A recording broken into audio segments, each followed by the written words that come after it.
இதுதான் phase motor. அதுக்கப்புறம் space எஃபெக்டிவாக இருக்குது. பக்கத்துலலாம் நம்ம மற்ற ஏதாவது ஒர்க் பண்ணணும் இது பண்ணணுன்னாலுமே நல்லா காம்பேக்டாக இருக்குது. நல்லா கையில் கலக்கிறது தான் வெரி இம்பார்ட்டண்ட். அண்ட் இதை பற்றி ரொம்ப பேசுகிறேன் அப்படின்ட்டு இது வந்து ஸ்பான்சர் வீடியோன்னு நினச்சிக்காதீங்க, காசு கொடுத்து தான் கிரைண்டர் வாங்கியிருக்கேன். ஹாய் ஃப்ரெண்ட்ஸ், எல்லோரும் எப்படி இருக்கீங்க? ரொம்ப நாளாக வீடியோஸ்லாம் சொல்லிட்டு இருக்கேன் கிரைண்டர் வாங்கணுன்ட்டு. ஃபைனலி வாங்கிட்டேன். அண்ட் அதை வந்து இன்றைக்கி அன்பாக்ஸ் பண்ணி எப்படி இருக்குது, என்ன கிரைண்டர் வாங்கினேன் அதெல்லாம் வந்து உங்களோடையும் நான் ஷேர் பண்ணுறேன். அண்ட் அதே மாதிரி இங்கே டொரண்டோ கனடாவில் வந்து நம்ம கிரைண்டர் வாங்க முடியுமா, எங்கே வாங்கலாம், அந்த டீட்டெயில்ஸ் எல்லாமே உங்களுக்கு சொல்கிறேன். ஏன்னா வந்து நிறைய பேர் மெசேஜ் பண்ணி இந்தியாவிலேருந்து இங்கே வரும்போது இங்கே வந்து நம்மளுக்கு கிரைண்டர் மிக்ஸி அதெல்லாம் கிடைக்குமா, இல்லை இந்தியாவிலேருந்தே எடுத்துகிட்டு வரணுமா, இந்த மாதிரியான டவுட்ஸ்லாம் இருக்குது. ஸோ இதை பற்றியும் நான் உங்களுக்கு வந்து இந்த வீடியோவில் சொல்கிறேன். கிரைண்டர் வந்து நிறைய திங்கிங்க்கு அப்புறம் தான் இந்த கிரைண்டர் நான் எடுத்தேன். ஏன்னா எனக்கு பயங்கர கன்ஃபியூஷனாக இருந்துச்சு, இங்கே வாங்கணுமா இல்லை இந்தியாவிலேருந்து எடுத்துகிட்டு வர சொல்லலாமா. நான் முன்னே சொல்லியிருந்தேன் இல்லையா, இந்த மாதிரி அப்பா அம்மா வந்தாங்கன்னா மேபி அவங்கள எடுத்துகிட்டு வர சொல்லலான்னு இருக்கேன், இல்லை யாராவது வந்தாங்கன்னா அவங்க எடுத்துகிட்டு வரலாம் அப்படின்னு சொல்லிட்டு. பட் அதுக்கப்புறமா வந்து அந்த பிளான்ஸ்லாம் நிறைய சேஞ்சஸ், அவங்க யாரும் இப்போதைக்கு வர மாதிரி இல்லை. அப்புறம் நான் கொஞ்சம் ரிசர்ச் பண்ணி பார்த்தேன், சரி எதுக்கும் ப்ரைஸ்லாம் கம்பேர் பண்ணி பார்ப்போம் அப்படின்னு சொல்லிட்டு இங்கே ஃபஸ்ட் நான் அல்ட்ரா பிராண்ட்லேருந்து வெட் கிரைண்டர் வச்சுருந்தேன். அதான் மோஸ்ட்லாக நிறைய பேர் வந்து நம்ம வச்சுருப்போம். அந்த கிரைண்டர் நான் இந்தியாவிலேருந்து தான் வாங்கிட்டு வந்தேன். கல்யாணம் முடிச்சுட்டு நான் வரும்போது இந்தியாவிலே நிறைய எலக்ட்ரானிக் ஷாப்ஸில் இப்போ லைக் வெளியூருக்கு கொண்டு போகிற மாதிரியான வேர்ட்ஸில் வந்து கிரைண்டர்ஸ் வச்சுருப்பாங்க. ஏன்னா ஊரில் வந்து 220 யூஸ் பண்ணுவாங்க, இங்கே வந்து 110 யூஸ் பண்ணுவோம். ஸோ அந்த இது இல்லாமல் நம்ம கன்வர்ஷன் இல்லாமல் கொண்டு வந்தோன்னா இங்கே நமக்கு தனியாக அடாப்டர்லாம் வாங்கி கன்வர்ஷன் அடாப்டர் அதுக்கப்புறம் தான் யூஸ் பண்ண முடியும். அதனால் இப்போ நிறைய சிட்டிஸில் அதுவும் கேட்பீங்க, ஏன்னா இந்தியாவில் எங்கே என்ன மாதிரி எலக்ட்ரானிக் ஷாப்ஸில் வாங்குறது அப்படின்னு சொல்லிட்டு இப்போ வந்து கூகுள் பண்ணாலே நிறைய இடத்துல தெரியுது. லைக் சென்னையெல்லாம் நீங்கள் கூகுள் பண்ணால் பார்க்க முடியுது. அண்ட் சேலமில் தான் நான் அந்த டைம் வாங்கினேன். அப்போ வந்து ஏஆர்ஆர் சில்க்ஸ் இருக்குது இல்லையா, ராஜகணபதி கோயில், ஸோ அதுக்கு ஆப்போசிட்டில் ஒரு எலக்ட்ரானிக் ஷோரூம் இருந்துச்சு. அங்கே இருக்குதுன்னு சொன்னாங்கன்னு சொல்லிட்டு அங்கே போய் வாங்கிட்டு வந்தோம். அங்கேயே மிக்ஸி கிரைண்டர் எல்லாமே நான் லாஸ்ட் டைம் வரும்போது எடுத்துகிட்டு வந்துட்டேன். பட் இந்த தடவை நான் அங்கேருந்து அவங்க யாரும் வரலன்னு ஒன்றே சரி அங்கே ப்ரைஸ் விசாரிக்கும் போது பார்த்தீங்கன்னா அங்கே அந்த மாதிரி கிரைண்டர்ஸ்னால் இந்தியன் ருபீஸ்க்கு 13,000 அந்த மாதிரி சொன்னாங்க. அதே நான் இங்கே வந்து பார்க்கும்போது இங்கேயும் எலக்ட்ரானிக் ஸ்டோர்ஸில் இந்தியன் ஸ்டோர்ஸ் அந்த மாதிரி ஸ்டோர்ஸ்லலாம் கிடைக்கும் நம்மளுக்கு டொரண்டோவில். ஸோ அங்கே விசாரிக்கும் போது அவங்க வந்து கிட்டத்தட்ட $400 அந்த மாதிரிலாம் இருந்துச்சு. நல்ல ப்ரைஸ் டிஃப்ரென்ஸ் இருந்துச்சு. கன்வெர்ட் பண்ணி பார்க்கும்போது 27,000 அந்த மாதிரி இந்தியா மணிக்கு வந்துச்சு. ப்ரைஸில் நல்ல டிஃப்ரென்ஸ் வந்துச்சு அப்படின்னு உடனே நான் நினச்சேன், ஓகே நம்ம மேபி அங்கேருந்து கொரியர் அனுப்ப சொல்லி இல்லை ஷிப் பண்ண சொன்னால் கூட அது ஒரு 5,000 அந்த மாதிரி 5,000 to 7,000 வந்துச்சு அப்படின்னாலுமே நம்மளுக்கு காஸ்ட் எஃபெக்டிவாக அதுதான் இருக்கும், அந்த ஆப்ஷன் தான் அப்படின்னு சொல்லிட்டு ட்ரை பண்ணேன். நிறைய இடத்துல எல்லாம் விசாரிக்கும் போது இப்போ இந்தியாவில் அந்தளவுக்கு நான் ஃபஸ்ட்டு வாங்கின டைமில் இருந்த அளவுக்கு வந்து இப்போ நிறைய எலக்ட்ரானிக்ஸ் வந்து இல்லையா. ஏன்னா டேரெக்டாகவே எல்லாமே கனடா யூஎஸ் அந்த மாதிரி ஷிப் பண்ணிடுறாங்க அப்படின்ற மாதிரி கடையிலலாம் சொன்னாங்க.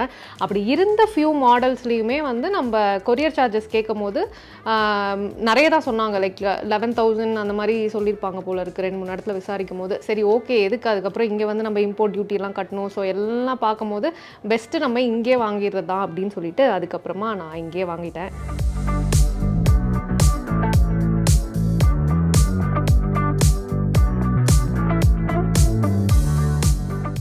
என்ன கிரைண்டர் வாங்கியிருக்கோம் அப்படின்னா ப்ரீமியர் பிராண்டோட வண்டர் வெட் கிரைண்டர் தான். நான் முன்னே சொன்ன மாதிரி இதுவரை நான் அல்ட்ரா பிராண்ட்ஸ் தான் யூஸ் பண்ணியிருக்கேன். ஸோ இப்போ தான் ஃபஸ்ட் டைம் வந்து ப்ரீமியர் யூஸ் பண்ண போகிறேன். ஸோ அப்படியே உங்களுக்கும் வந்து இது எப்படி இருக்குது என்ன அப்படின்னு சொல்லிட்டு காமிக்கிறேன்.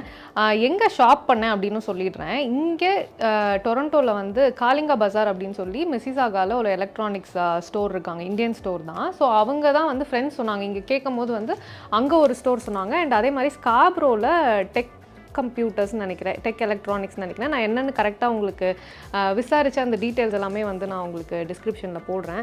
ஸோ இந்த 2 ஷாப்ஸ்லையுமே நம்மளோட மிக்ஸிஸ் கிரைண்டர்ஸ் இதெல்லாம் அவைலபிளாக இருக்குன்னு சொன்னாங்க. அண்ட் காலிங்கா பஜார் வந்து ஆன்லைன்லேயே அவங்களோட ஸ்டோர் இருக்குது. நம்ம ஆன்லைனில் ஆர்டர் பண்ணாலே வீட்டுக்கு வந்து ஷிப் பண்ணிவிடுவாங்க. அது ரொம்ப கம்ஃபர்டபுளாக இருக்கும் அப்படின்ற மாதிரி சொன்ன உடனே நான் அங்கே தான் அதனால் பார்த்த மாடல்ஸை அல்ட்ராவும் பார்த்தேன் நான். அதுக்கப்புறமா இந்த மாடல் பார்க்கும்போது எனக்கு ரொம்ப பிடிச்சிருந்தது. ஏன்னா உங்களுக்கு வந்து இந்த ஸ்லிம்மாக டாலாக டவர் மாதிரி நிற்கிறனால ஸ்பேஸ் ஸ்பேஸ் சேவிங்காக இருக்கும். இப்போ நம்ம எங்கேயா ஸ்டோர் பண்ணணும் அப்படின்னாலுமே ஸ்பேஸ் சேவிங்காக இருக்கும். அண்ட் அதனால வந்து சரி இதே ட்ரை பண்ணுவோம். ப்ளஸ் காஸ்ட்டும் வந்து எனக்கு அல்ட்ரா கம்பேர் பண்ணும்போது இது வந்து கம்மியாக இருந்துச்சு. நான் வாங்கினது வந்து சேலில் அந்த $350 போட்டிருந்தாங்க. சேலில் $320 அரௌண்ட் $320 இருந்துச்சு. டேக்ஸ் எல்லாம் சேர்க்கும் போது வந்து $360 கிட்ட வந்தது. அண்ட் ஷிப்பிங் வந்து ஃப்ரீ. ஏன்னா $90-100 கிட்ட நம்ம பர்ச்சேஸ் பண்ணோம் அப்படின்னா அவங்களே வந்து ஷிப்பிங் காஸ்ட் பேர் பண்ணி ஷிப்பிங் நம்மளுக்கு வீட்டுக்கு ஃப்ரீயாக ஷிப் பண்ணிட்டாங்க.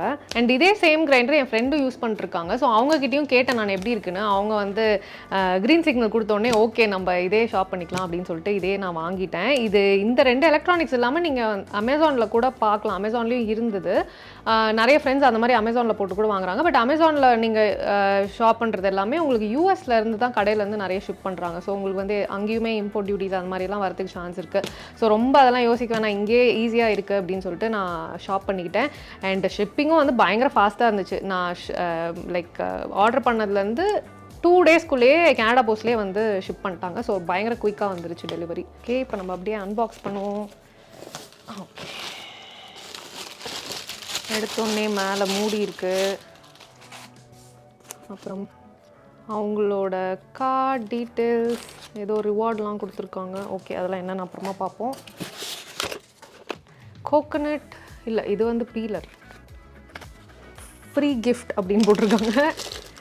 இதுலேயே வந்து அட்டாச்மெண்ட்ஸ்லாம் இருந்துச்சு. இதுதான் கோகனட் ஸ்க்ரேப்பர்னு நினைக்கிறேன். ஓப்பன் பண்ணி பார்த்துடலாம்.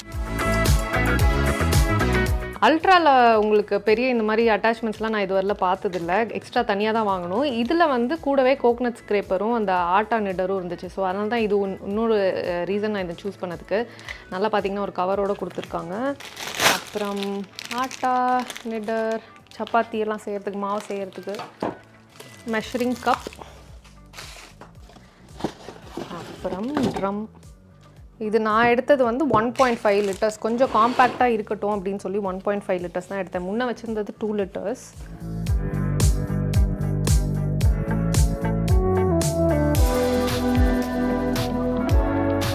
மோட்டர் அதை எடுக்கும்போது கூட ஒரு ஸ்பேட்சில் வந்துச்சு.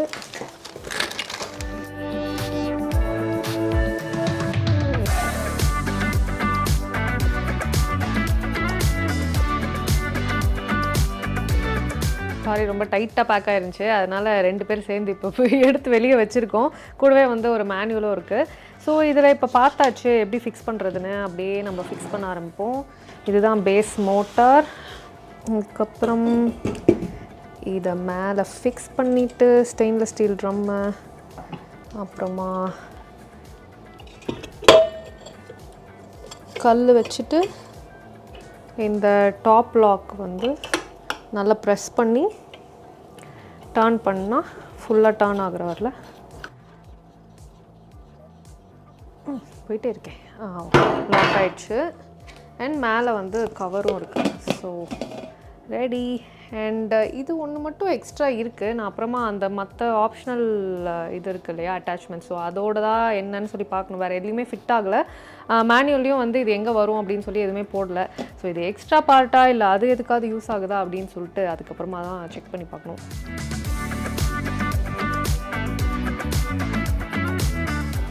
வாஷ் பண்ணி எல்லாம் செட் பண்ணிட்டேன்.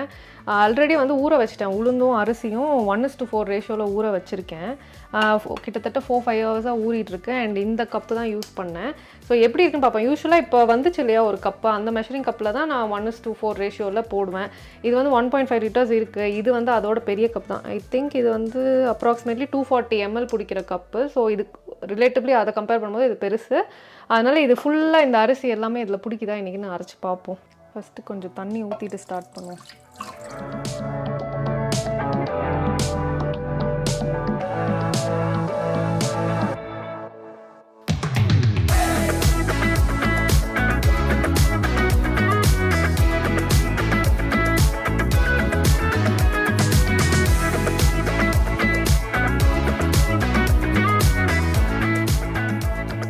உளுந்து ஆட்டிகிட்டு இருக்கு. யூஸ்வலாக வந்து நான் ஒரு 40 மினிட்ஸ் அந்த மாதிரி கொஞ்சம் கொஞ்சமாக தண்ணி ஊற்றி ஆட்டுவேன்.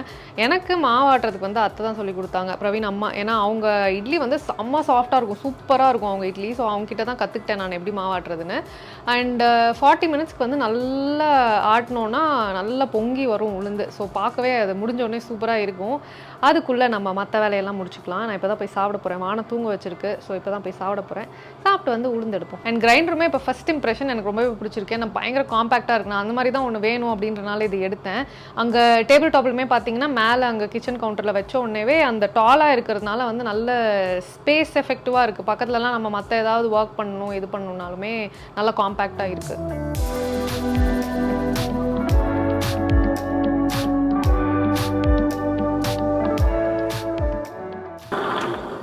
40 மினிட்ஸ் ஆச்சு. நல்லா டச் பண்ணி பார்த்தா நல்லாவே சாஃப்டாக உளுந்து அரைஞ்சிருச்சு. ஸோ அப்படியே நம்ம எடுத்துடலாம். எதுக்கும் கையை விடுறதுக்கு முன்னாடி என்ன தான் ஆஃப் பண்ணாலும் இதையும் பிடுங்கி விட்ருவோம். நம்மளுக்கு சேஃப்டி தான் முக்கியம்.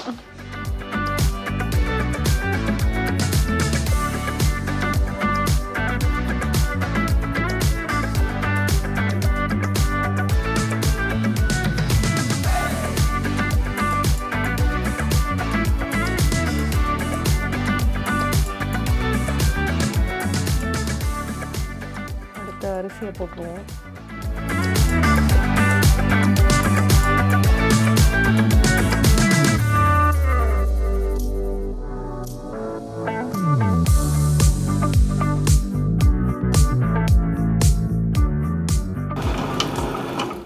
அரிசியும் நல்லா அரைப்பட்டுருச்சு. யூஸ்வலி நான் ஒரு 20 மினிட்ஸ்க்கு ஆட்டுவேன். கொஞ்சம் அந்த குருணை கன்சிஸ்டன்சியில் இருக்கும் போதே வந்து ஸ்டாப் பண்ணிடுவேன். ஃபஸ்ட்டு உப்பை போட்டுட்டு அதுக்கப்புறமா எடுத்து ஊற்றுவோம். ஏன்னா அப்படியே கை வச்சிட்டோன்னா அப்படியே கரைச்சிடலாம். ஆக்சுவலி ஒரு பேட்சுக்கு 2 ஸ்பூன் போடுவேன் குட்டி ஸ்பூனில். இன்றைக்கி இது கொஞ்சம் பெருசாக இருக்குது அப்படின்றனால இன்னும் கொஞ்சம் எக்ஸ்ட்ரா போட்டுக்கிறேன். நாளைக்கு பார்த்துட்டு வேணா ஆட் பண்ணிப்பேன்.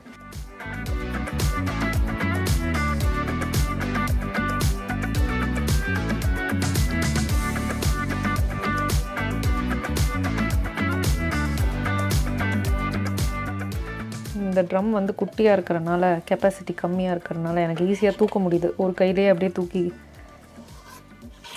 எல்லா மாவையும் கொட்டியாச்சு.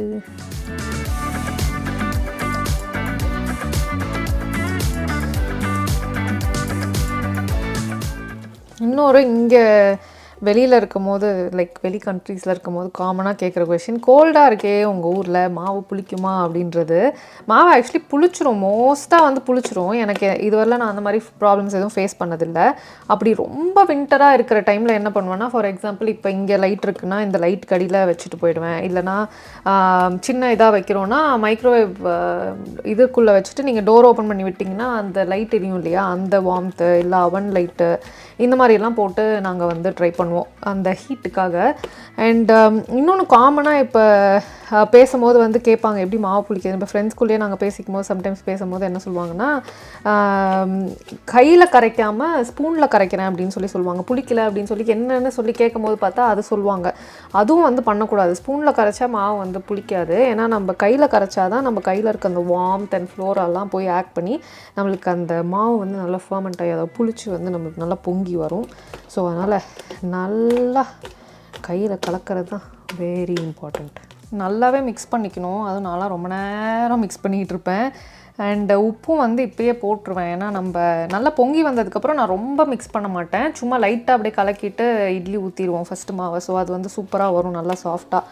அதனால தான் இப்போயே நல்லா உப்பை போட்டு கலந்தாச்சு. ஓகே, மாவு டன்.